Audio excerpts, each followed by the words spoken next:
সর্বরীর সামনে আমি আগেও কাজ করেছি। আমার সর্বরী এত ভালো করে এবং পুরো প্রোডাকশনটা আমার খুব ভালো লেগেছে। আর অবভিয়াসলি আমাদের এক্সেলেন্সি আমাদের গভর্নর গল্পটা লিখেছেন চরণজি ফ্লাওয়ার। আর এটা এত একটা রিয়েল একটা স্টোরি। আর এইরকম বাচ্চারা আমাদের আশেপাশে দৌড়ে বেড়াচ্ছে ফুল নিয়ে, আমরা সবসময় সেটা দেখি।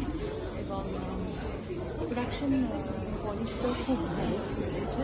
আর প্রত্যেকের অভিনয়, ইনফ্যাক্ট একজন যে বোবা চরিত্রে অভিনয় করলো তার অভিনয় আমার খুব ভালো লেগেছে। প্রত্যেকটা চরিত্রই মানে দেখার মতো। আর বাচ্চাটিকে খুবই সুন্দর করেছে।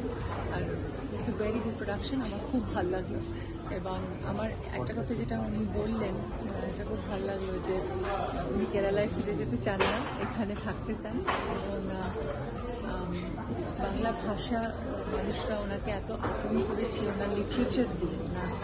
ওনার ওনার যে আর একটা দিক আছে যেটা ওনার অ্যাজ এ রাইটার, সেটাকে ওনারা এত স্বীকৃতি দিচ্ছেন। ওনার প্লে আছে শর্ট স্টোরিটাকে ট্রান্সলেট করে প্লে করে সেটা মঞ্চস্থ করে, সেটাতে তিনি খুব গর্বিত।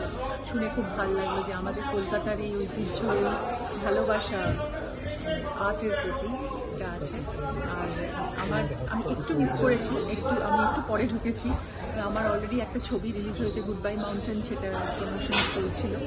তো সেই জন্য সেটাও কেরালার একটা পুরো দুর্দান্ত জায়গায় শুটিং হয়েছে।